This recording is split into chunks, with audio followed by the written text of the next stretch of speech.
Dans les prochaines minutes, vous allez découvrir la raison brutale pour laquelle les femmes, malgré leurs déclarations, sont biologiquement et psychologiquement rebutées par les hommes trop bons. Ce n'est pas une simple hypothèse, ni une théorie sortie d'un manuel de séduction moderne. C'est l'un des aperçus les plus sombres de Schopenhauer sur le désir féminin. Une révélation glaciale qui montre que le désir n'est pas guidé par la logique ni par la morale, mais par une mécanique chimique implacable qui rejette l'homme dévoué et se nourrit de la punition émotionnelle.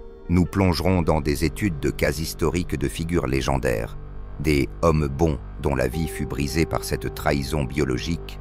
Nous disséquerons le moment précis où l'attraction se transforme en mépris, et nous mettrons en lumière une tactique de guerre psychologique née au XIXe siècle et toujours utilisée aujourd'hui contre les hommes. Il ne s'agit pas de conseils sentimentaux, c'est une munition intellectuelle. Chaque homme l'a entendu au moins une fois.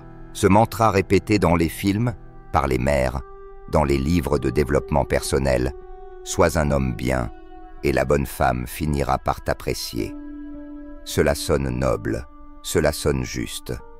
Et pourtant, quiconque a réellement tenté de vivre selon ce code a ressenti le paradoxe qui broie l'âme. Plus vous êtes gentil, plus elle s'éloigne.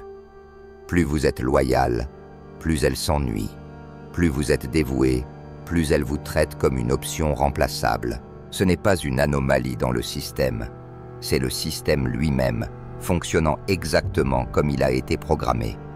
Schopenhauer, philosophe qui disséquait la nature humaine avec la précision d'un chirurgien, l'avait vu très clairement. Dans son texte sur les femmes, il écrit « Les femmes sont instinctivement attirées par les hommes qui suscitent en elles des émotions, même si ces émotions sont négatives. » Il ne l'affirmait pas par amertume, mais comme un observateur froid, un scientifique scrutant les schémas de chasse d'un prédateur. Laissez-moi vous raconter une histoire qui vous glacera le sang.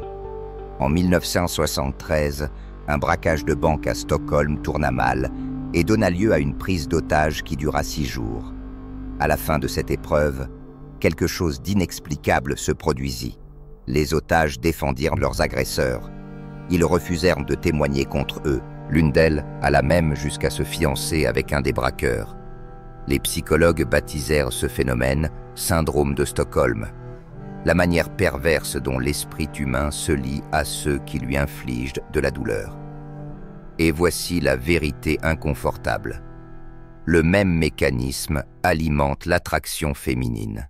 Une étude de 2014 publiée dans Personality and Social Psychology Bulletin démontra que les femmes engagées dans des relations instables et émotionnellement turbulentes rapportaient des niveaux de passion plus élevés que celles en relations stables. Une autre étude parue dans le Journal of Neuroendocrinology montra que le cortisol, l'hormone du stress, et la dopamine, le neurotransmetteur du plaisir, s'emballent simultanément pendant les phases d'incertitude romantique, créant une dépendance plus forte encore que la cocaïne. Schopenhauer le savait instinctivement. Il écrivait « Plus un homme montre son amour, moins il est aimé en retour. » Pourquoi? Parce que le confort engendre l'indifférence. La prévisibilité tue la passion. Et l'homme bon, celui qui place le bonheur de sa compagne au-dessus de sa propre dignité, devient un simple papier peint émotionnel. L'histoire elle-même est jonchée des cadavres symboliques de ces hommes qui crurent au mythe de l'homme bon. Prenons Orphée, le musicien légendaire qui osa descendre aux enfers pour sauver son épouse Eurydice. Les dieux lui imposèrent une seule règle, ne pas se retourner avant d'avoir atteint la surface. Mais dans son désespoir, dans son excès de bonté, il se retourna trop tôt.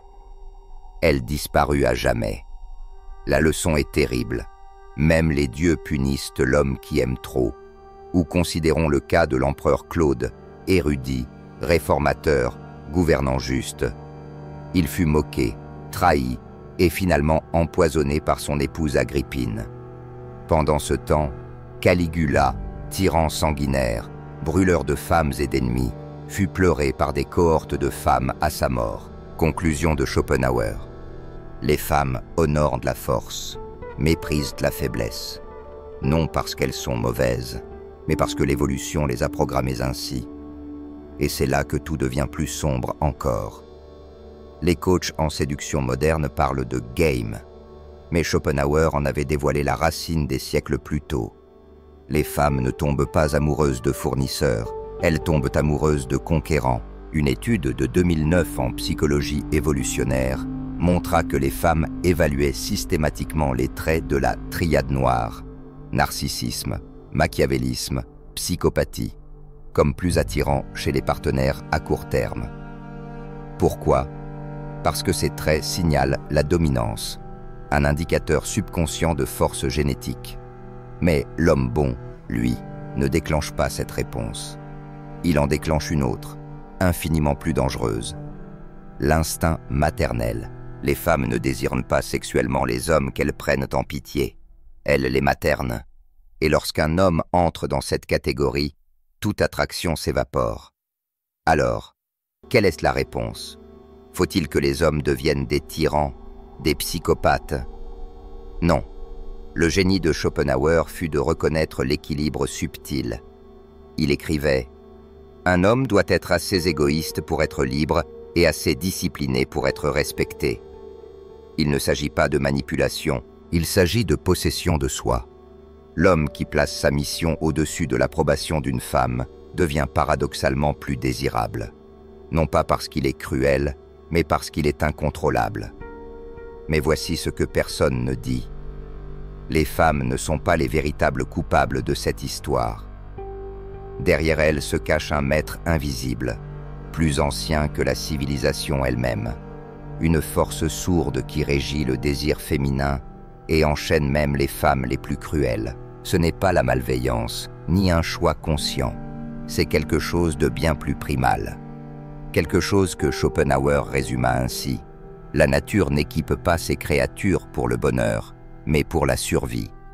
Et nulle part ce principe ne se manifeste avec autant de brutalité que dans les mécanismes impitoyables de l'attraction. Imaginez une femme face à deux hommes. Le premier est gentil, stable, fiable, du genre que ses parents rêveraient de l'avoir épousé. Le second est imprévisible, émotionnellement distant, parfois même cruel. Logiquement, elle devrait choisir le premier, mais son corps, sa biologie, crie pour le second. Pourquoi? Parce que l'évolution ne se soucie pas d'équité, elle se soucie de survie. Pendant des millénaires, les femmes qui s'allièrent à des hommes dominants et de haut statut purent garantir de meilleures ressources, une protection accrue et une descendance plus robuste. Celles qui se contentèrent des hommes bons et modestes virent souvent leur lignée disparaître. Ce n'est pas une spéculation, c'est inscrit dans notre ADN. Une étude de 2016, publiée dans Archives of Sexual Behavior, montra que les femmes, durant leur phase fertile, étaient significativement plus attirées par des hommes affichant des traits dominants et agressifs. Non pas parce qu'elles voulaient être maltraitées, mais parce que leur biologie confondait volatilité et puissance. Schopenhauer l'avait vu avec clarté. Le cœur d'une femme est un champ de bataille où la raison affronte l'instinct, et l'instinct l'emporte toujours. Laissez-moi maintenant vous raconter une autre histoire. Une histoire bien réelle, issue des laboratoires de la psychologie expérimentale, qui bouleversera à jamais ce que vous pensez savoir sur l'amour. Dans les années 1950, le psychologue Harry Harlow mena des expériences tristement célèbres avec de jeunes singes rhésus. Il les sépara de leur mère biologique et leur proposa deux substituts. Une mère en fil de fer, dure et froide, qui fournissait du lait, et une autre en tissu doux, chaleureuse mais incapable de nourrir. À la surprise des chercheurs, les bébés singes passaient presque tout leur temps à s'accrocher au mannequin de tissu, ne s'approchant de celui en fil de fer que lorsque la faim devenait insupportable. Ce comportement, apparemment illogique, révèle pourtant une vérité essentielle. Les créatures vivantes, et les humains n'y font pas exception, sont attirés non pas seulement par ce qui est rationnellement utile, mais par ce qui comble un besoin émotionnel, même si cette source est avare, distante ou occasionnelle. Les femmes, tout comme ces jeunes singes, s'attachent parfois à des hommes émotionnellement absents, non pas parce qu'elles aiment souffrir, mais parce que les rares moments de chaleur après le froid créent une addiction plus forte que toute logique. Une étude de 2017 dans Frontiers in Psychology confirme à cette tendance. Plus l'affection masculine est imprévisible, plus les femmes poursuivent cette relation de manière obsessionnelle. Schopenhauer appelait cela la tyrannie de l'espérance. La femme supporte le rejet et la négligence parce que son cerveau lui murmure « Si je tiens encore un peu, il changera ». C'est exactement le même mécanisme mental qui pousse les joueurs compulsifs à rester devant une machine à sous. Et, comme dans un casino, la maison gagne toujours. L'histoire humaine n'a jamais récompensé l'homme bon. Prenez Socrate, ce philosophe qui prêchait la vertu et mourut pour la vérité. Sa femme Xanthippe était connue pour son mépris. Elle le ridiculisait publiquement, lui versait de l'urine sur la tête. Quand il but la cigue, poison de son exécution, il n'y eut aucun récit de deuil de sa part. À l'inverse, regardons Napoléon, un homme qui abandonna ses épouses, mena des guerres sanglantes, gouverna par la terreur. À sa mort, des milliers de femmes s'évanouirent dans les rues. Ses anciennes maîtresses portèrent le deuil pendant des années. Le verdict de Schopenhauer est implacable. Les femmes préfèrent partager un conquérant plutôt que posséder un esclave. Ce n'est pas une faille de la nature féminine, c'est une caractéristique centrale. Pendant des millions d'années, les hommes qui gagnaient des guerres, qui dominaient leurs rivaux, qui imposaient leur volonté, étaient ceux qui propageaient leur lignée. L'homme loyal, le pourvoyeur stable, était un plan B, une roue de secours. La recherche moderne a mis un nom sur ces traits qui déclenchent cette attraction primitive. La triade noire, narcissisme, machiavélisme et psychopathie. Et une étude de 2012 dans Personality and Individual Differences révéla que les femmes pouvaient détecter ces traits en quelques minutes de conversation et considéraient ces hommes comme plus sexuellement attirants. Mais voici le paradoxe. Elles ne veulent pas les aimer. Elles les détestent et pourtant, elles les désirent. Schopenhauer appela cela la tragédie du désir. Une femme peut clamer qu'elle veut de la douceur, mais son cœur s'emballe pour celui qui la prive de tendresse. Elle peut affirmer qu'elle valorise la loyauté, mais son imagination s'enflamme pour celui qui pourrait partir du jour au lendemain. Ce n'est pas de l'hypocrisie, c'est la biologie qui détourne son esprit conscient. Alors, que doit faire l'homme? Se transformer en monstre? La réponse est non. La solution n'est pas la cruauté, c'est la solidité intérieure. Schopenhauer ne prenait pas la destruction morale. Il prenait l'inébranlabilité. L'homme qui ne peut être manipulé, non pas parce qu'il est froid, mais parce qu'il est complet en lui-même, détient une puissance supérieure à tous les jeux de pouvoir. Cet homme quitte une relation toxique, non pas comme une tactique, mais comme un réflexe. Il place sa mission personnelle au-dessus de l'approbation féminine, non pas pour impressionner, mais parce qu'il répond à quelque chose de plus élevé. Et c'est ici que se révèle la vérité la plus inconfortable de toutes. L'amour, selon les mots de Schopenhauer, n'est pas une récompense pour la vertu, mais une reddition aux mathématiques impitoyables de la nature. Que se passe-t-il lorsqu'un homme intègre vraiment cette idée? Il vit une métamorphose, une transformation intérieure radicale, que les alchimistes de l'Antiquité appelaient nigredo, la noirceur, la mort symbolique de l'ancien soi. Schopenhauer connaissait ce processus intimement. Il écrivait « Le premier pas vers la liberté est la destruction des illusions ». Et pour l'homme moderne, la plus grande illusion est que l'amour s'obtient par la servitude. Ce moment de révélation brise quelque chose, pas dans un accès de colère, mais dans une lucidité chirurgicale. L'homme comprend que l'homme bon n'est pas un héros. Il est une proie. À partir de là, commence une autre vie. L'histoire fournit un exemple brutal, l'empereur romain Tibère. Au début de son règne, il était juste, travailleur, dévoué à son peuple. Résultat, mépris, conspiration, trahison. Mais lorsqu'il se retira à Capri, cessa de se soucier de l'opinion publique et devint un ermite distant, le Sénat tout entier trembla devant son nom. La leçon est claire, l'indifférence est un pouvoir. L'homme qui ressort de ce creuset n'est ni gentil ni cruel, il est devenu quelque chose d'autre, un homme gouverné par ses principes, non par des supplications. Schopenhauer le décrivait comme un homme devenu forteresse. Regardez l'histoire de Miyamoto Musashi, le légendaire samouraï errant. Il n'a jamais combattu pour la gloire ni pour séduire. Il combattait parce que la maîtrise était sa religion. Et dans cette dévotion totale à son art, il est devenu magnétique. Les femmes le poursuivaient. Ses adversaires réclamaient son enseignement. Mais la source de son pouvoir tenait en une vérité immuable. Il ne dépendait de rien. La science moderne confirme cette idée. Une étude de 2018 publiée dans Social Psychological and Personality Science démontra que les hommes affichant une absence de besoin étaient considérés comme nettement plus attirants, même si leur apparence physique était moyenne. Pourquoi? Parce que le besoin est l'antithèse du pouvoir. Et le pouvoir, comme Schopenhauer le savait, est l'ultime aphrodisiaque. Mais il y a un piège. La majorité des hommes comprennent mal ce qu'est le pouvoir. Ils croient que c'est dominer les autres. Mais le véritable pouvoir, c'est la domination de soi.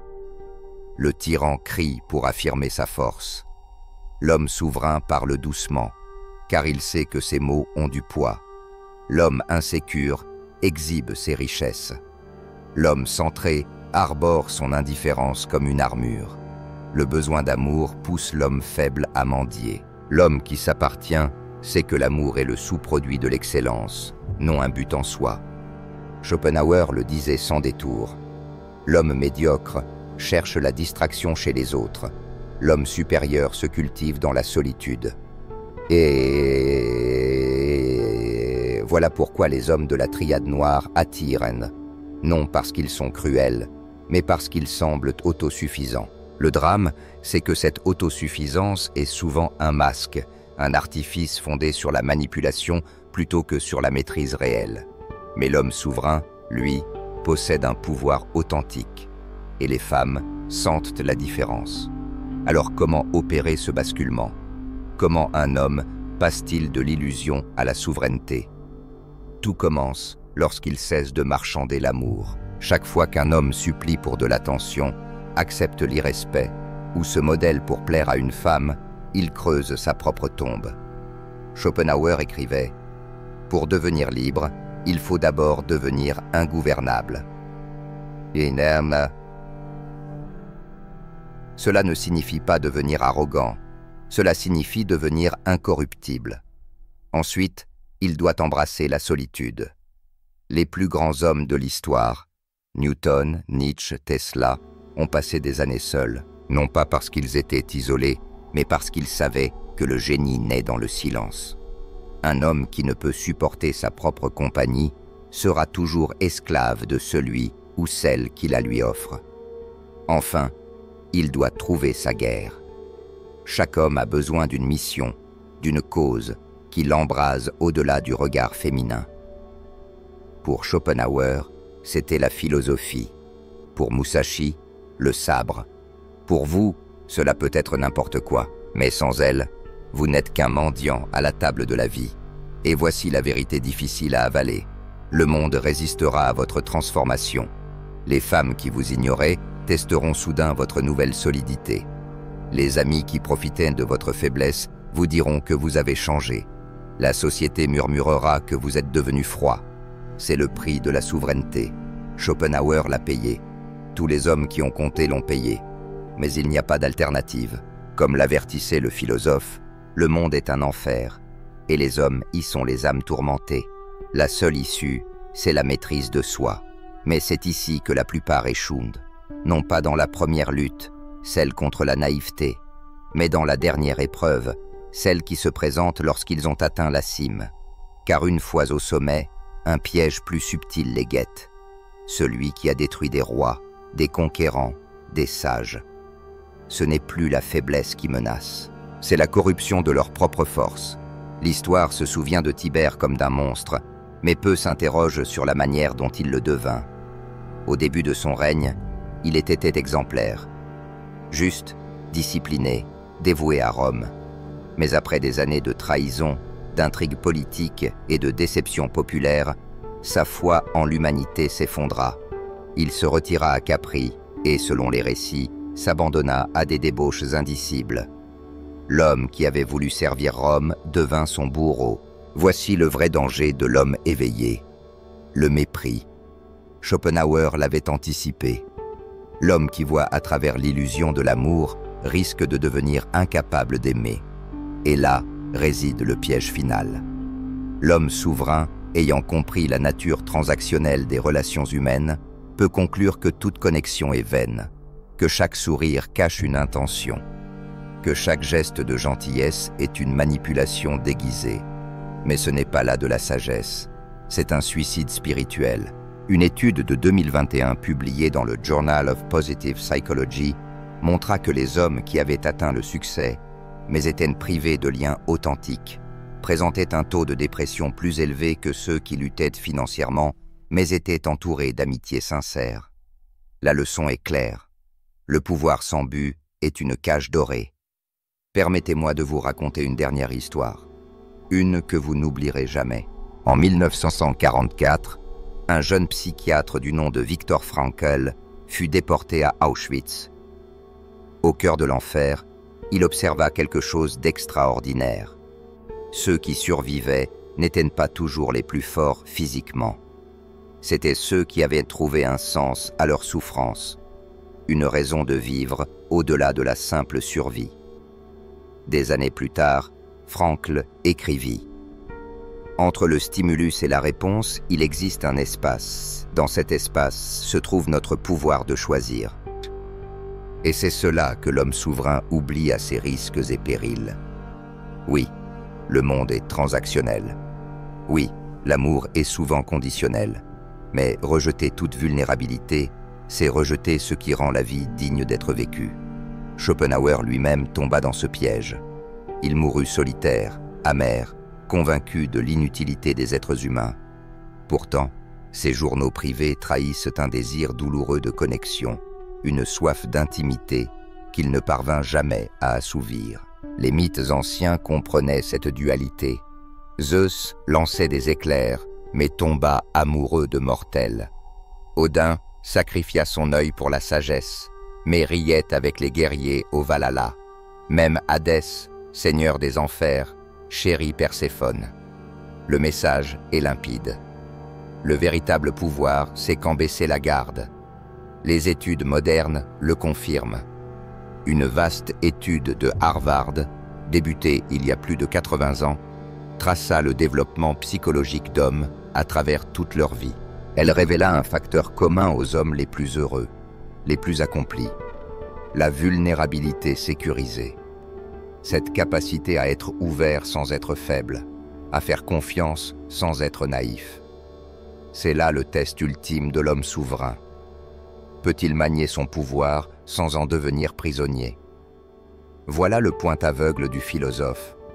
Schopenhauer dévoila les vérités les plus brutales de la nature humaine, mais échoua à les transcender. Il voyait l'amour comme une illusion, mais ses écrits trahissent une nostalgie. Il prônait le détachement, mais sa vie témoigne du coup d'un isolement excessif. La leçon: voir à travers le jeu n'est que la moitié du chemin. L'autre moitié, c'est choisir d'y jouer selon ses propres règles. Que signifie tout cela pour vous? D'abord, ne retournez jamais à la naïveté. L'homme bon est toujours mort. Le monde reste impitoyable. Mais surtout, et ceci est essentiel, ne confondez pas cynisme et sagesse. L'homme souverain protège son cœur sans l'enfermer. Il aime, mais ne mendie pas. Il fait confiance, mais ne joue pas au dé. Schopenhauer avait raison sur presque tout, sauf sur l'essentiel. La vie n'est pas qu'une souffrance à endurer. C'est une épreuve à maîtriser. Et la maîtrise ultime consiste à voir les ténèbres dans la nature humaine et à choisir tout de même de briller. Vous vous tenez maintenant au carrefour, Un chemin mène à l'amertume, au cimetière des rois qui ont trop vu. L'autre mène à quelque chose de plus rare, le guerrier éclairé, l'homme qui manie le pouvoir sans se laisser corrompre, qui aime sans être asservi, qui traverse le feu et n'en ressort pas avec des cendres, mais avec de l'or. Le choix, comme toujours, vous appartient.